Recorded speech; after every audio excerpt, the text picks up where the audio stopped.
We're really glad to be hosting this session today. My name's Sobia Afridi, and I am a facilitator for Oxford Against Cutting. We do have some team members who are on the line today. We're really lucky to be joined by two guest speakers, Arifa Naeem and Seema Dhanak, who will be talking about mental health therapy. Before I pass over to Arifa and Seema to introduce themselves, we're just going to run through a bit of housekeeping.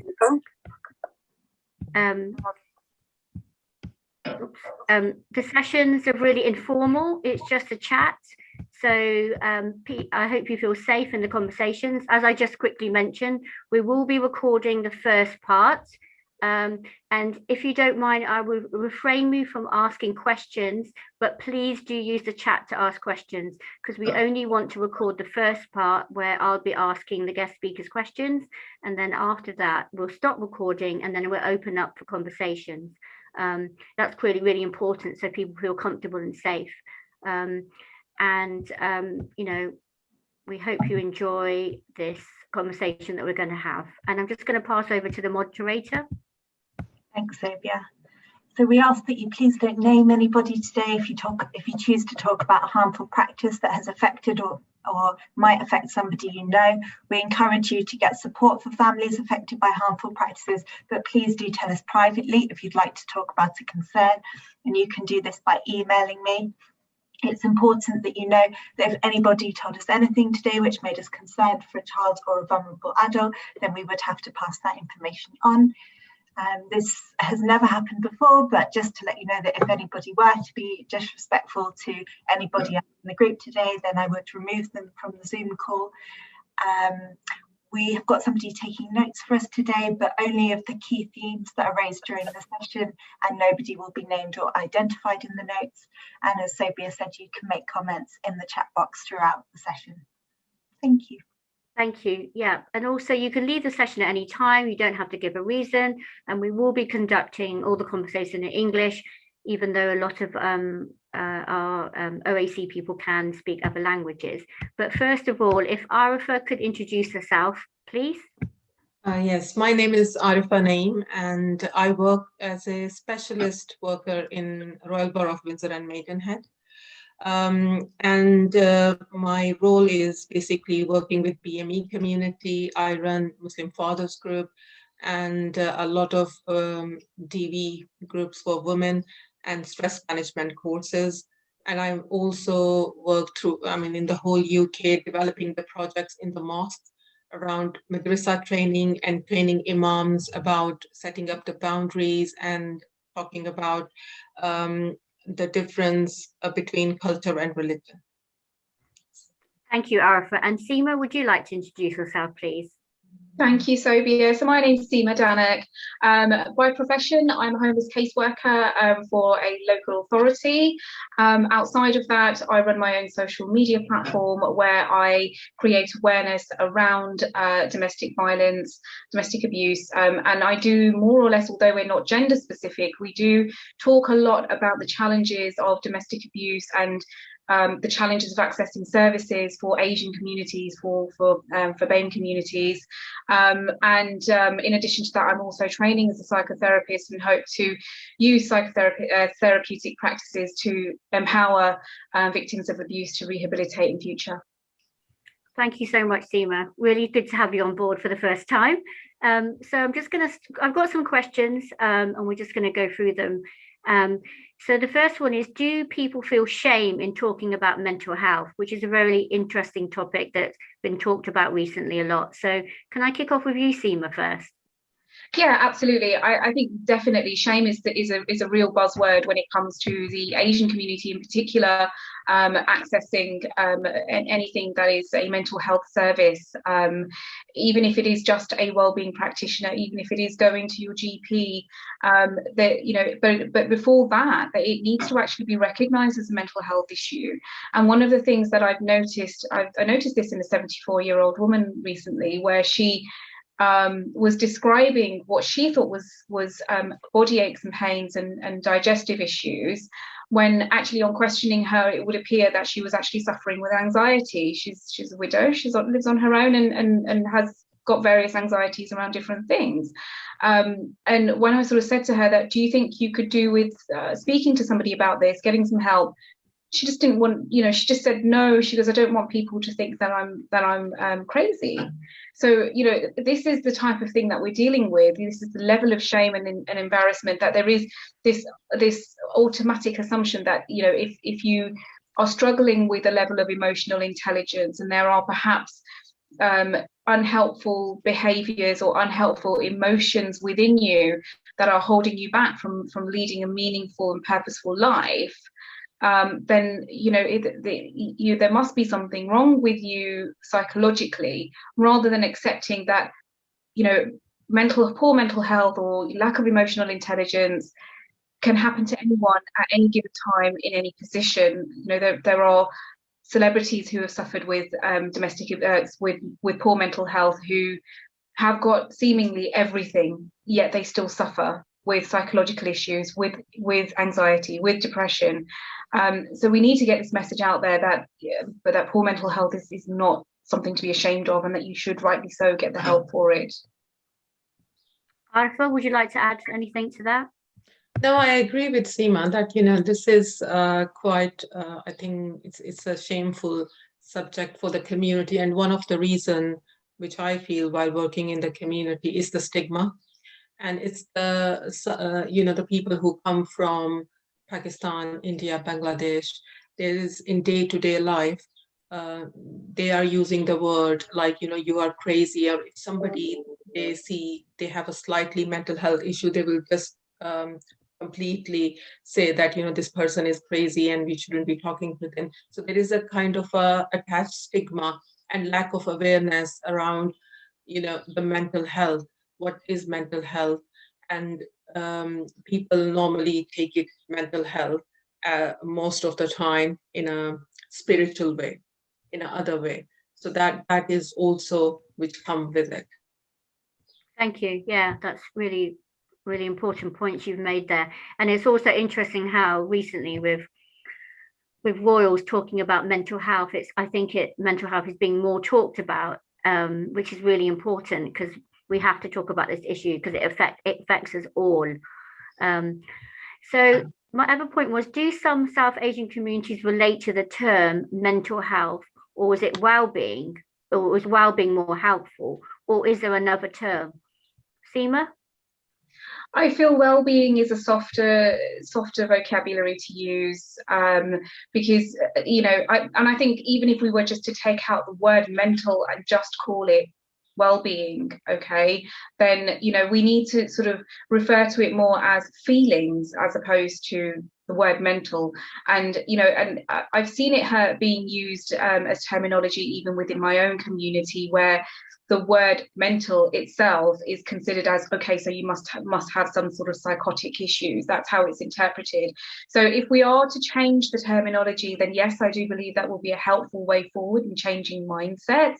There was an interesting study that was carried out in Harrow many years ago, which is a very sort of BAME community that talked about the stigmas attached to the words, the services, and even going as far as, the moment you mention the word mental health, it's almost as if it cuts them off from society. It affects their marriage prospects. It really does have a lot of knock-on effects for them. So if we are to change mindsets within the Asian community, then yes, absolutely, the terminology does need to be tweaked and really changed to help people access those services and access them without shame.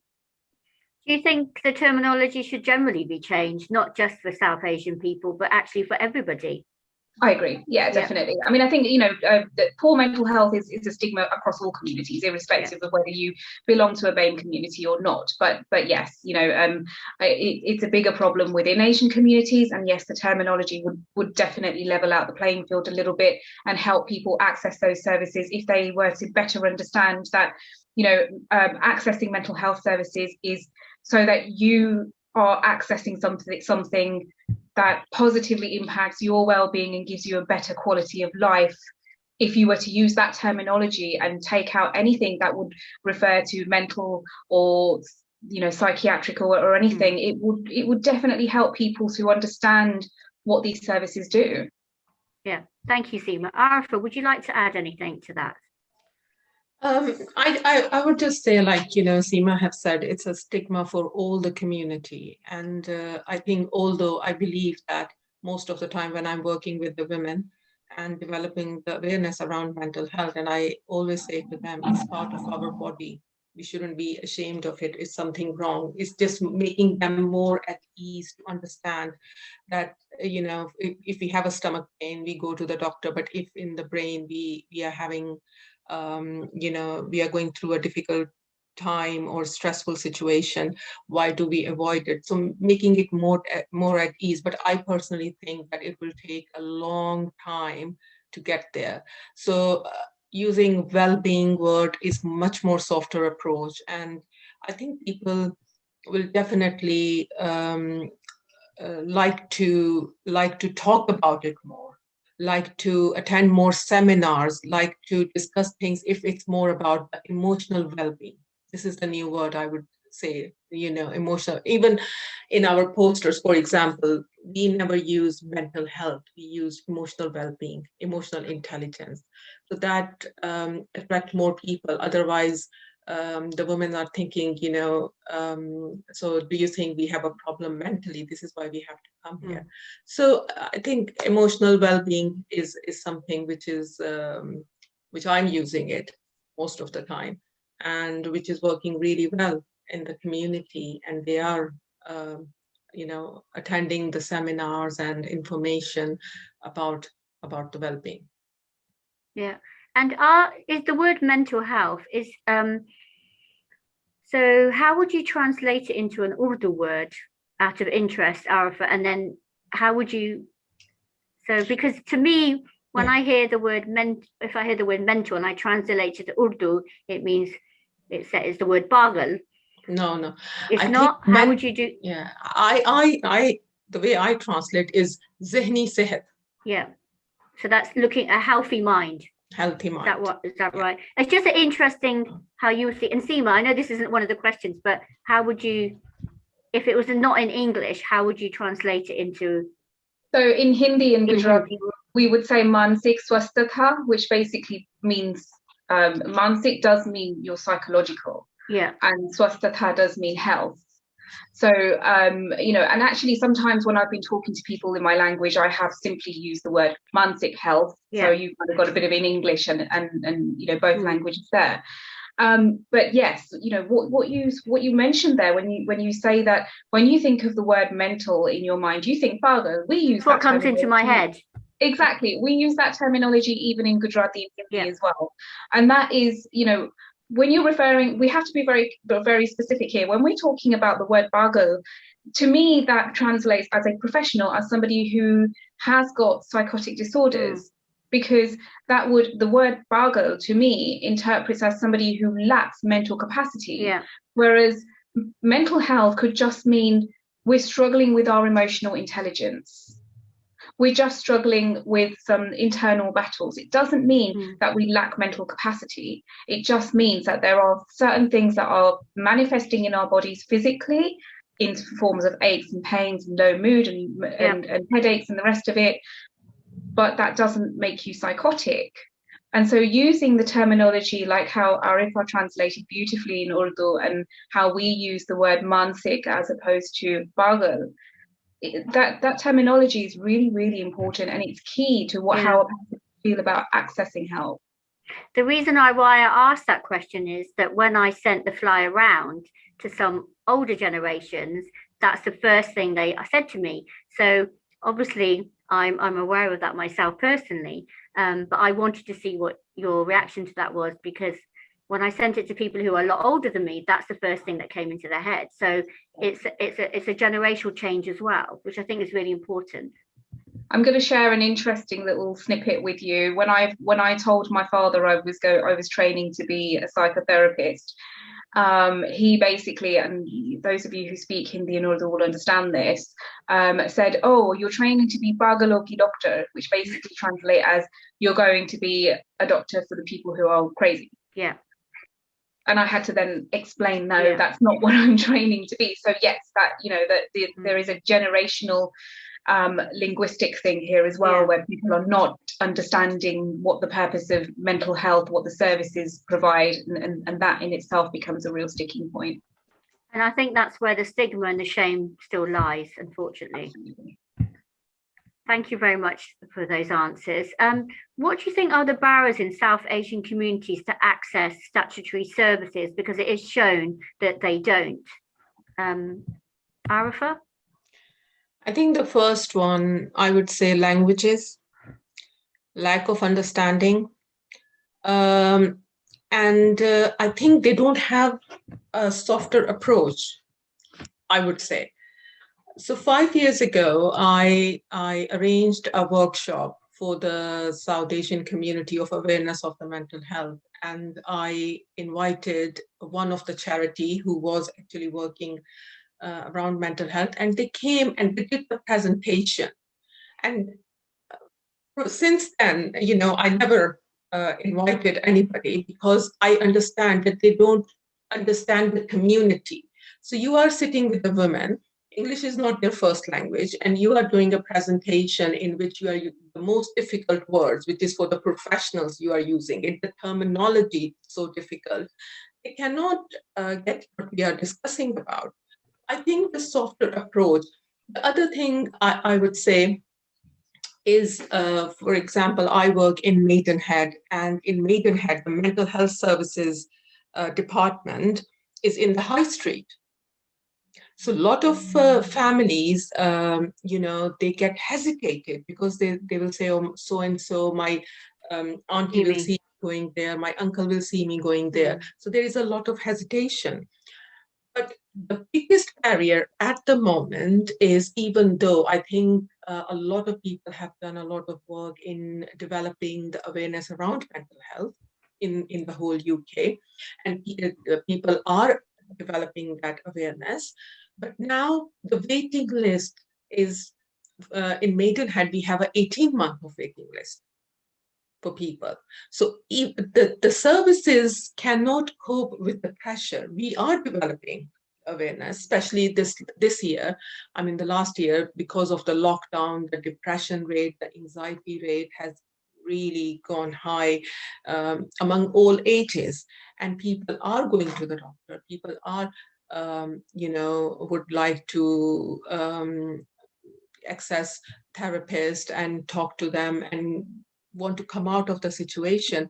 But the waiting list is so long that it's really, really difficult around it. The other thing, I would say, if we look at in whole UK, there are still some pockets where it's been thinking as a stigma, and people don't want to go out. They think they will bring shame for their family if they think they will go to the doctor and they will talk about these issues. And, so that is also in some part of the UK still happening. But where I'm working at the moment, so this is the biggest thing. Although we have developed a lot of, we break the barriers, we develop the awareness, we communicate with the parents and tell them that if you see these symptoms, you need to go to the GP. And they are actually doing it, but then they are not getting help from the NHS to actually address those issues. Then people will try to do, and there are very few people who can do it privately. Majority of the people cannot afford it. Then is alternative therapies, for example, spiritual healing. People go to the spiritual healing more than instead of going to the other route. Thank you, Arifa. Seema, would you like to add anything to that? Yeah, I mean, Arifa's answer was very rich and very full. The only thing that I will sort of add to that is, some of it starts from the education and the awareness at the very, very beginning, that if an individual does not understand that things are manifesting within them which would fall under mental health, then they will label it as something else. Like my 74-year-old lady who thought she was suffering with aches and pains unexplained and indigestion, and that actually turned out to be anxiety. And that's just a small example, but you know, when we're looking at other mental health issues which are still manageable, people can still live reasonably good lives with them, things like bipolar and, you know, acute depression, you know, perhaps even issues such as schizophrenia, you can still live a meaningful life even with those conditions, but with the right help. But if those conditions are not recognized as being symptomatic by the individual and the family, then, you know, you've got this situation where, you know, the family are just can't understand, this is the black sheep of the family, there's something wrong with them. And then, you know, the scenario that Arifa mentioned, where they might turn to spiritual healers or spiritual leaders. An example of this is, I've seen this quite a lot with what I call spiritual abuse, where you've got a family member taking another family member to a local temple or a local place of worship and sort of saying that, well, this person is behaving in this way. And the priest or the spiritual leader will say, okay, well, you need to fast however many Mondays, or you need to pay me to do this prayer, or, you know, and the victim themselves are actually not getting any help. But the family have got faith in that system, and that then becomes, it's, you know, it's the debate between power of medicine versus power of prayer. And where you've got a community, particularly the Asian community, whose faith is very, very well ingrained, you know, their spirituality is everything to them, the idea of going to a spiritual leader feels a lot more comfortable than it does in actually, you know, getting help from a professional. Arifa mentioned the language issue as well. Well, yes, I mean, I don't know very many people within the mental health profession who understand the cultural sensitivities within BAME communities. And then that becomes an issue, that if you're not understood by the professionals that are trying to help you, given the fact that you might not have even got that far yet, then that becomes a challenge and a barrier for them as well, because they feel that they're not being understood, especially if you're talking about something that is very, very specific to your family and your culture and perhaps the faith that you follow. Yeah, you've touched on something really important.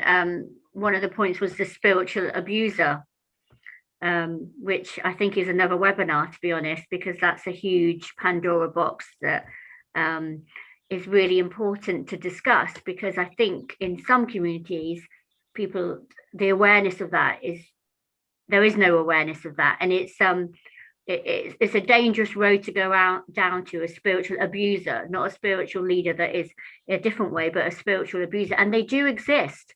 Yes, you know, it's a big money-making business. Yeah. Which is quite scary, because you're not getting the support that is needed. Thank you very much for that. So do we need to talk more about self-harm in the South Asian community? There's quite a lot of research out there of South Asian women committing more self-harm than any other ethnicity. Arifa, did you want to tackle that one? Well, in terms of self-harm, I personally think it's in all the community, but, you know, in the South Asian community, if it's coming up, it's all about releasing the pain. So I worked with a young person who was going through a self-harm, and one thing she said to me, she said, when I'm actually cutting myself, I feel this is the bigger pain and my other pain is smaller. This is how she learned to cope. And this is what it is all about, that, you know, when people don't get the support on the right time, they don't get help in the right time, and their pain start increasing, this is the one way they feel that, you know, they are releasing their pain. They're punishing themselves, they're releasing their pain. And, you know, they are actually doing something with it. What we are trying to do is developing the awareness in the community, so they don't reach out on that level, and they have this awareness that, you know, if, for example, to see the early signs, to see the early symptoms, and if your children or yourself is going through these stages, then you need to seek help or going to the next stage. And I this is my experience, like, you know, this is what I think, that this is why is going more in our communities, in South Asian community, because more about releasing their own pain. It's about harming them yourself, and instead of talking about it or seeking help. Yeah, thank you, Arifa. Seema, did you want to?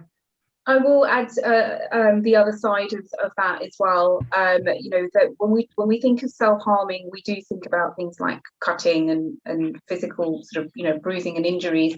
I had some training recently with our local social services department, and we were talking about self-harm in the form of neglect as well. And I think that's something that's quite common within the Asian community as well. There are studies that show that if we're specifically looking at Asian women who are suffering domestic abuse, they're 40% more likely to want to commit suicide as a result of the domestic abuse they're suffering. So there's kind of like a correlation there.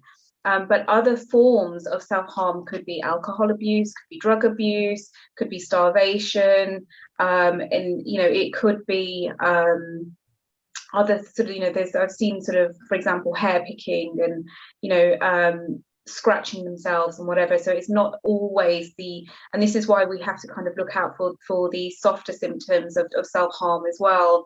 The cutting is one very, very obvious one. Sometimes that's not obvious to us as outsiders because the places could be high up on their arms and they're not going to reveal that. But if you're seeing somebody who is day by day deteriorating in terms of their physiological size, or you've noticed that there's an increase in their alcohol intake, or they've turned to drugs, then these are all forms of self-neglect. It doesn't necessarily fall under harm, but in effect it is harming them. And so we need to recognize that as a form of self-harm, especially if they are turning to alcohol and drugs to self-medicate. Yeah. So do you think that more work needs to be done on that for the South Asian women in particular who are doing this? Because the studies are showing that it's increasing. Yes, I mean, we know that self-harm and neglect can happen to any community, but the studies that are coming out now are showing that South Asian women are more affected. I agree. There is a need for awareness. I think that when it comes to certain lifestyles for Asian women, there is a huge amount of pressure on them to be perfect mothers, perfect wives, perfect careers, have a perfect home, how to have their children achieve and excel in ways. And if that doesn't materialize, and that is considered as being an issue with the mother and the parenting. So the pressures on Southeast Asian women, are absolutely huge. And all of that completely laced over with the cultural expectations as well, that you're expected to, lead this dual lifestyle of being a westernized woman, running a home and a family and everything, but still retain your cultures and dress a certain way and act a certain way and be a certain way at home. It's an immense amount of pressure on Asian women, and also not just Asian women, but also Asian men. They are expected to deliver their family lifestyles in a certain way, have the perfect car, the perfect home, and have a 6-figure salary, and send their children to private schools and the rest of it. And those pressures can be huge. And so it doesn't surprise me that self-harm and mental health have gone up within the Asian community, given what the expectations are. Yeah. Thank you very much, Seema. That's really important points you've made there. So how important is it for mental health workers to belong to the same community as their clients, patients, and or speak the same language? We kind of touched on that a little bit, but Arifa, did you want to? I think it's really important, as we know that, still now in 2001, a lot of people are coming from Pakistan, India, and Bangladesh, getting married here, men and women. And English is their second language. So it's much better if they can find somebody that they can relate with culturally and they can talk about it and they feel that they're being understood properly. I just would like to add one thing here because Seema has just talked about men. And I think that, whenever we talk about anything about self-harming or any we, even on the mental health awareness, we always think about women. But in my experience, it is that, sometimes men are like a silent victims. And when I'm working with men with a, fathers group and through different intervention, 99% of them are going through depression and stress. And they are not aware of this, and because the way they are being brought up, like, you need to be strong and you need to be, powerful. They are feeling so ashamed that they are going through this difficult time, and they don't want to discuss with their family, with the parents, with wife, anybody, or with the GP, because they try to be strong. And so I think that is something which is the area which need to be looked into it, that, the depression in men, and how can we use the softer approach to communicate with them. Majority of my client group comes from the taxi drivers who are working from 5 o'clock in the morning till 10 o'clock in the night or 12 o'clock in the night. And they have a lot of pressure sending money back to Pakistan, then dealing here, and then, they have a conflicts in the house, and they don't know how to cope with it. So I think there is, I personally think that, there is a lack of information or projects which is tackling with men. And unless we are going to see as a family whole and work with the women and men, we cannot tackle the situation. Because even I believe, and this is my experience, we are educating women, but if we are not educating men, there won't be any change. There won't be any improvement in the community. Thank you, Arifa. Some really good points there. Seema, did you want to? Yeah, just to sort of go back to your question, that how important is it for frontline workers, or the people who deliver the service within the mental health services, to be of the same ethnic background? And I'm going to throw in some of my psychotherapy training here. Now, we discussed this at quite length in terms of its usefulness of having somebody of the same ethnicity. And I personally came to the conclusion that I think it's very useful for your therapist, or for the person that is supporting you through the mental health team, to have a good understanding of your cultural background, because it's what forms that therapeutic alliance between you and the person that you're trying to help. And if you're able to, without too many words being exchanged, understand the perspective that the person you're speaking to is coming from, then automatically there is this, relationship of compassion and rapport built up, without you as a service user having to divulge into the ins and outs. If imagine as a therapist, you've got 50 minutes to talk to somebody. Do you really want to spend 50 minutes of your time with them explaining why certain things are the way in your culture, when you could be actually talking about your real feelings and getting to the crux of it? Whereas if you're talking to somebody from the same background as you, well, then there are certain things that are assumed and understood better because you're from that background. So then you're not having to spend that time trying to understand the culture.